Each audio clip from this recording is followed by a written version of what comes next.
Good day, classmates and Ma'am Ruth. This is Elmar Kundangan, and I will be discussing about Albert Bandura's social learning theory. Before we proceed on understanding the social learning theory, let us first know some information about the proponent of this theory, which is Albert Bandura. So the question is, who is Albert Bandura? Albert Bandura is a Canadian-American psychologist and an educator who was born on December 4, 1925. So his specialization is in developmental psychology and educational psychology. Also, Bandura is known for his social learning theory, Bubudal studies or experiment, observational learning, which will be our topic to discuss today, and his idea on self-efficacy. During his early education, he was studying in a small school where there are only two teachers in high school. And according to him, due to the limited access to educational resources, he was able to state this quote: the students had to take charge of their own education. So yun. Now, let us discuss the information or ideas or any ideas about this theory, which is the social learning theory. So for us to discuss this, let us first know the definition or the meaning of social learning theory. So what is social learning theory? Social learning theory states that people can learn from one another through observation, imitation, and modeling.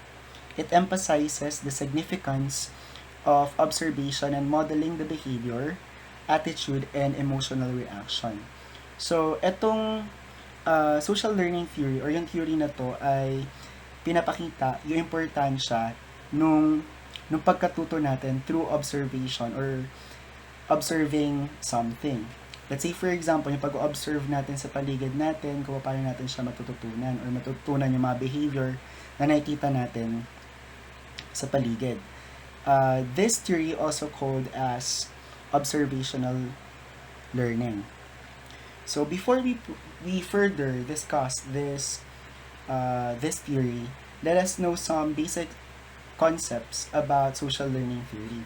So there are three concepts na pag-aaralan natin or matatakal natin in the whole span of this discussion. The first one is observational learning, second is intrinsic reinforcement, and the third one is the modeling process. So the first one deals with people can learn through observation. So yung observational learning daw ay ito yung natututo tayo sa pamagitan nga nung observation or pag-observe natin sa tao or nasa paligid natin. So there are three types of models daw na po pwede nating magamit para matuto tayo. So the first one is the live model, the second one is the verbal instruction, and then the third one is the symbolic model.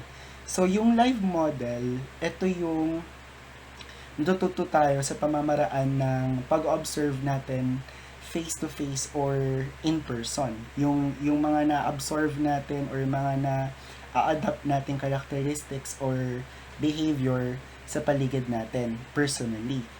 Then, yung sumunod naman, natututo tayo through verbal instruction model. Wherein, dito, natututo ang isang tao sa pamagitan ng mga instruction. So let's say for example, nagtatanong tayo kung papaano magtanim. Dito, through verbal instruction, kahit hindi natin nakikita kung paano or hindi natin na-observe kung paano magtanim, through verbal instruction, matututunan natin siya. So, pwedeng sabihin na, kailangan mo munang bungkalin yung lupa, tas ilagay mo yung halaman, tas diligan mo, ganyan. So, yun yung verbal instruction. Then, the last one is the symbolic model wherein dito naman, matututo tayo or yung epekto nung mga nakikita natin or na-observe natin using media or different kinds of media. Let's say, for example, the films that we are trying to watch, yung mga palabas sa TV or yung mga nakikita natin doon sa internet. So, the second basic social learning concept is intrinsic reinforcement. So, medyo familiar na to sa atin dahil na-discuss na to sa atin sa mga past theories nung tayo nasa college pa lamang. So, kapag narinig natin yung salitang intrinsic reinforcement or even reinforcement lang, lagi natin iisip dito yung punishment and reward. So, sabi dito, this is the mental states are important for learning. Kasi nga, 'di ba, ang mga bata kadalasan, 'di ba, kapag sa elementary, kapag merong star na ibibigay si teacher, kadalasan ang ginagawa ng mga bata, mas na-motivate sila na mag-aral. While possible naman kapag medyo pasaway sila, ang ginagawa naman is punishment wherein ang nangyayari naman ay yun nga, possible pinapalo or pinapasquat nung during the time na okay pa yung corporal punishment. Then the last one is the modeling process wherein sabi dito, this is the learning does not lead to change of behavior. So sabi, learning possibly will not change our behavior. So para mas maintindihan natin to kung bakit nasabi dito sa the modeling process na possible na hindi maka-apekto yung pagkatuto natin sa behavior natin, let's discuss further kung ano nga ba talaga ang social learning theory. So social learning theory, sabi dito, in this theory, Bandura agrees with the behaviorist learning theory. So both classical and operant conditioning. So this is included in behavioral learning theory. Pero ang kinaiba lang nitong social learning theory is that Bandura adds more important ideas or some important ideas na alam niya na hindi ito nakita doon sa dalawa na theory, which is the cognitive learning theory and behavioral learning theory. So, ano ba yung dalawa na ideas na to or yung mga ideas na to? So the first one is mediating processes occurs between stimuli and responses. And the second one is behavior is learned from the environment through the process of observational learning. So, yun. Ngayon, ba't nasabi na ang question is bakit ko nasabi yung cognitive learning theory tsaka yung behavioral learning theory, ang pinag-aaral natin is yung social learning theory. Kasi sabi dito, social learning theory is often described as the bridge between the traditional learning theory, which is the behavioral learning theory, and the cognitive approach. Dahil etong social learning theory ay nakafocus kung paano nakaka-apekto yung paraan natin ng pag-iisip sa ating pagkatuto or sa learning natin. Ang difference lang ng idea ni Bandura sa idea ng mga proponent ng cognitive and behavioral learning theory is that iniisip muna natin yung consequences ng isang bagay bago natin yung gawin. Let's say for example, di ba tayong tao, mas active kasi yung mind natin. So with that, sinasabi dito or mas naniniwala kayo si Bandura na mas active nga yung utak natin, kaya bago natin gawin yung isang bagay, iniisip muna natin yung possible na mangyari kapag ginawa natin yan. In social learning theory, Bandura conducted a series of experiments. And one of this experiment is the Bubudal experiment, which was done during the 1960s. This experiment was conducted to investigate if social behavior can be acquired by observation and imitation. So, dahil nga curious si Bandura kung paano natin or ng isang tao na-acquire ang isang behavior, he used this experiment para malaman yung degree ng observation and imitation sa adaptation ng isang behavior or attitude ng tao. So the question is, paano nga ba ginamit or ano ba yung way niya to investigate through the use of this Bubudal? Sa Bubudal, Bandura included 72 children who will observe a model. So these children ages from 3 years old to 6 years old. And these 72 children were divided into 3 groups, and each group is equally divided. The first group, which is composed of 24 children, were exposed in aggressive role model like pinapakita dito yung pagsuntok, paghammer sa dal or sa bubudal, pagsipa, or even yung paghagis. While the second group were exposed on non-aggressive models or non-aggressive model. Then the last or the third group of the children were serves as the control model where no model was shown or presented. So the exposure lasts for 10 minutes. Then after nung exposure nila doon sa film na pinakita, in-expose naman yung mga bata sa isang room na puno ng mga laruan. Kasama dito yung bubudal. Then, inobserve nila Bandura yung behavior ng mga bata sa toy room. Then, napansin nila, dun sa first group, nakita nila na majority of the children mimic or imitate what they have watched doon sa film. So, ang ginawa ng mga bata is sinipa-sipa nila yung bubudal, siluntok at hinagis-hagis. And nakita rin nila Bandura na may mga acts or action yung mga bata na hindi naman ipinakita or nakita doon sa may model na pina-observe or pinapanood doon sa bata. So, through that, they've learned that a child or a person can adopt yung mga bagay na na-observe nila. And also, they can add up some attitude or behavior na pwede nilang gawin doon sa isang bagay or dun sa bubudal. While the second group naman, which is also composed of 24 learners or children, in-expose naman na sila doon sa may toy room, they just ignore the bubudal or just pamper it. So, hindi nila yung sinipa-sipa, sumuntok-suntok or hinagis. Ginawa nila, naglaro lang sila doon sa paligid, and then some of them na medyo pinansin or dun sa mga pumansin, ang ginawa nila, pinamper nila or nilaro-laro rin nila yung bubudal. Through this experiment, Bandura was able to propose the 4 phases of observational learning or the social learning theory, kung saan ipinapakita yung process kung paano natin or ng isang tao natututunan or na-acquire ang isang behavior.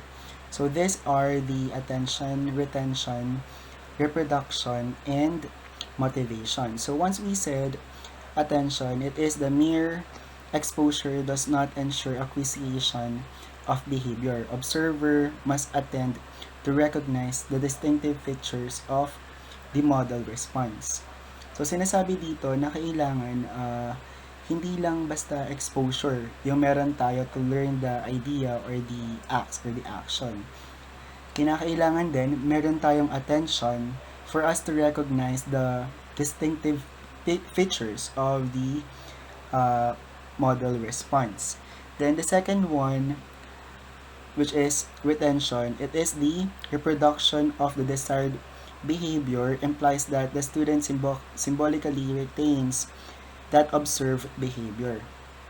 So dito naman sa second phase of observational learning, nare-retain natin yung kung ano yung nakita natin from our surroundings or dun sa pinagtuunan natin ng pansin or ng attention. Hindi man natin yun gawin agad, possible sa mga succeeding times naman natin yun magamit. So, ibig sabihin, sinasave lang natin yung learnings natin. The third one is the reproduction, or the third phase is the reproduction. So, sabi dito, it is after the observation. Physical skill or coordination are needed for reproduction of the behavior learned. So, kapag sinabi naman natin reproduction, in this phase of observation theory or observational learning, we used to reproduce or demonstrate yung mga behavior na natutunan na natin. So, ibig sabihin din na-demonstrate na natin yun. Ginagawa na natin yung act na nakita natin. So, kinakopy na natin, i-imitate na natin yung mga na-observe natin. Then the last one is the motivation. So sabi dito, although observer acquires and retain the ability to perform the modeled behavior, there will be no overt performance unless condition are favorable. So, in this space, involved na yung will natin to perform the behavior. At dito na rin pumapasok yung rewards and punishment or yung reinforcement. Tulad nung nabanggit ko kanina na example, kung si teacher ay may reward doon sa bata, mas pag-iigihan niya yung pag-aaral para ma-receive niya yun.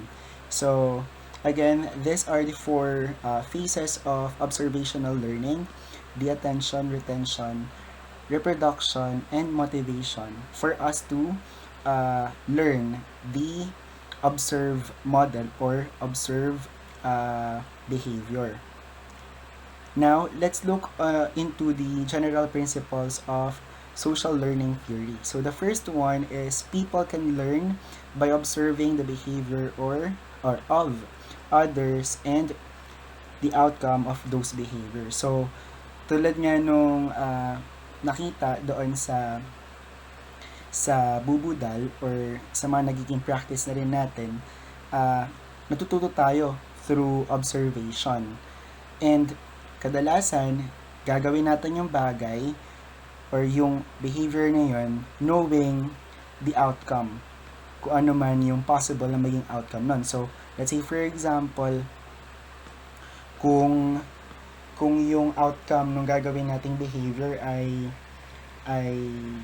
maganda, so gagawin natin siya, didire-diretsuhin natin yung pag-produce nung behavior na yon. While, if in case na yung behavior naman na na-acquire natin ay merong negative punishment or naging negative siya sa perception natin, hindi na natin siya gagawin or iiwasan na natin yung gawin. Then, second one is, learning can occur without a change in behavior. So, tulad din ng pinakita kanina doon sa may bubudal, there are some students or there are some learners or children na nagpakita ng behavior na hindi naman ipinakita doon sa modeled behavior. So, ibig sabihin, it is really nasa sa tao na lang siya kung paano ka mag-response doon sa behavior na ipinapakita mo or doon sa mga situation. Then the third one is cognition plays a role in learning. So again, napakalaking bagay ng naidudulot ng cognition natin or ng mga mental abilities natin in learning. Kasi we try to think first before doing something. So, yun nga, para hindi tayo maparusahan, ang gagawin natin, pag-isipan muna natin kung ano yung gagawin natin. Then, kung gusto naman natin ng reward, again, mind pa rin yung ginagamit natin para i-perform isang behavior. So, learning needs cognition. Then, the last one is social learning theory can be considered a bridge or a transition between behaviorist learning theories and cognitive learning theories. So, tulad lang din ng binanggit natin kanina, social learning theory is equivalent to behaviorist learning theories and cognitive learning theory. Pero again, meron siyang pinagkaiba wherein ipinakita na yung relatedness nitong dalawa na to para sa pagkatuto natin. Okay. So, another discussion about the social learning perspective of reinforcement and punishment. So, mag-deal naman tayo dun sa reinforcement and punishment. So, sabi dito, social learning theory proposes both reinforcement and punishment have indirect effect in learning. So, meron daw indirect effect yung punishment and reinforcement sa atin kapag tayo ay natututo in terms of behavior or sa mga acts or even sa mga ideas na meron tayo. Then second one is reinforcement and punishment influence the extent to which an individual exhibit a behavior that has been learned. So babalik na naman tayo doon sa rewards and punishment, wherein kapag alam nung isang tao na uh, yung reinforcement dito is negative, hindi niya nagagawin yung behavior or yung action na yun. And then kung positive naman, mas may encourage siya or mas mamomotivate siya to do that behavior or action. Then the last one is the expectation of reinforcement influences cognitive processes that promotes learning. Therefore, attention plays a critical role in learning and it can be influenced by the expectation of reinforcement. So, yun nga, may epekto ang reinforcement, yung reward and punishment in terms doon sa pagpa-perform natin. And syempre, kung yung attention natin ay nandoroon, maiisip natin na possible na mangyari rin sa iyo, mangyari dun sa na-observe mo. Okay, next is the cognitive factors in social learning. So, learning without performance. So, ibig sabihin, natututo tayo kahit hindi natin siya na-observe. So, tulad ng binanggit natin kanina na tatlo, yung live model, the verbal instruction, then the third one is the symbolic model. So, ibig sabihin, kahit hindi talaga natin yung nakikita or hindi na-observe, matututunan natin yung behavior. Then, cognition processes processing during learning process, the expectation, reciprocal causation, and modeling. Okay, so now let us proceed on the significance of this theory. So, sabi dito, social learning theory is a very powerful method in education field. If a learner see positive reinforcement from a particular type of behavior, he will mostly like to reproduce or copy the same behavior. On the other hand, if the said behavior consequently resulted to a negative reinforcement, there is a less chance for a learner to perform it. So, it is clearly stating na or saying na kapag positive, possible na gawin siya or gagawin siya ng learner. Kapag negative yung reinforcement na ma-receive niya, possible na hindi niya nagawin yun or iiwasan niya yung gawin. Second is, in terms of teaching, specifically to those who are in the primary years, repeating the lesson can help them retain the knowledge and information. Always make the first essential condition of social learning theory that exists during the class or while having our classes. Kailangan ang gawin natin ay gamitin natin yung 4 na phases of observational learning, wherein kailangan we catch the attention of our student. We have to they have to retain the information, they have to reproduce it, and then be motivated. So kailangan para makuha natin attention nila, we have to keep those information or those lessons na inuulit-ulit. Kasi nga, 'di ba, sinasabi natin na learning kasi nga yun nga yung learning natin ay kadalasan or yung acquiring of learning natin ay nakukuha natin siya sa paulit-ulit na paraan or pag-uulit ng mga information. Then, sabi rito, another significance of this theory is teachers should be a role model to the learners as majority of their learners look up to them. And most of them or most of their actions are commonly adopted by the learners believing the teachers are always right. Totoo to dahil since tayo yung parang frontline sa loob ng school, tayo yung lagi naka-front, tayo yung merong face-to-face face-to-face interaction with them, we should always be a role model para yung mga actions na ginagawa natin, na, na yun yung makuha nila. So, dapat hindi tayo magpakita ng wrong behavior for them kasi nga, they always perceive, lalo na yung mga nasa primary, pinaperceive kasi ng mga bata na si teacher, ito yung sabi ni teacher, so ito yung laging tama. Diba nga, may mga times na sinasabi ng mga bata sa magulang nila, sabi kasi ni teacher ganito, so yun yung mas pinapaniwalaan nila, mas pinaniniwalaan nila sa teacher. So, kung ano man yung action or behavior ni teacher, ang alam ng bata, yun yung tama. Then, another thing is let the learners work collaboratively. So, let us expose our student doon sa classroom or outside. Then, let them work together para makapag-observe sila. Baka mamaya, yung isa hindi ganun ka-focus in terms of learning.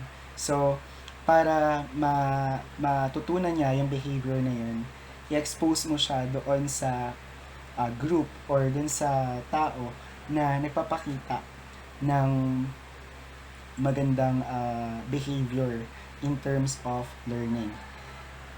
Next is the school community should help students set a realistic expectation for their academic accomplishment.